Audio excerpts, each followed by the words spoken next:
ভারতের প্রথম Vande Bharat sleeper train জেনে নিন দরকারি নিয়ম। ভারতের ইতিহাসে প্রথমবার বন্দে ভারত স্লিপার এক্সপ্রেস চালু হলো গুয়াহাটি ও কলকাতা রুটে, যা দীর্ঘ দূরত্বের নৈশ যাত্রাকে আরও দ্রুত ও আরামদায়ক করবে। এই আধুনিক 16 ডিব্বির এসি ট্রেনটি প্রতি সপ্তাহে 6 দিন চলবে। হাওড়া গুয়াহাটি বন্দে ভারত স্লিপার ট্রেনের লাগেজ সীমা। ভারতীয় রেলওয়ে নিয়ম অনুযায়ী এই ট্রেনে যাত্রীদের ভ্রমণের শ্রেণী অনুযায়ী মাল বহনের সীমা ঠিক করা হয়েছে এবং এটি অন্যান্য ট্রেনের মতোই প্রযোজ্য হবে। কোনো আলাদা বা বাড়তি ভিন্ন বিধান নয়। যাত্রীদের অনুমোদিত লাগেজ ছাড়িয়ে গেলে এবং তা আগে থেকে বুক না করলে শাস্তিমূলক চার্জ আরোপ করা হবে। বিনামূল্যে লাগেজ সীমা বর্তমান রেল নিয়ম অনুযায়ী এসি ফার্স্ট ক্লাসে সর্বোচ্চ 70 কেজি পর্যন্ত, AC 2 tier 50 KG, AC 3 tier 40 KG, sleeper class 40 KG, second sitting 35 KG.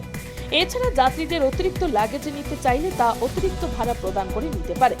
সাধারণত নতুন লাগেজের চার্জের 1.5 গুণ পর্যন্ত অর্থ প্রদান করে। বন্দে ভারত স্লিপারে যাত্রীদের লাগেজের সীমা নিয়ম অনুসারে ক্লাস অনুযায়ী নির্ধারিত আছে এবং অতিরিক্ত মালের জন্য প্রযোজ্য চার্জ পরিশোধ করতে হবে। প্রায় অভ্যন্তরীণ কোচের সবচেয়ে উপরে তাক বা নির্দিষ্ট স্থানে ভরসা করে মাল বহনের সুযোগ থাকে। Bureau report, Nababarta today.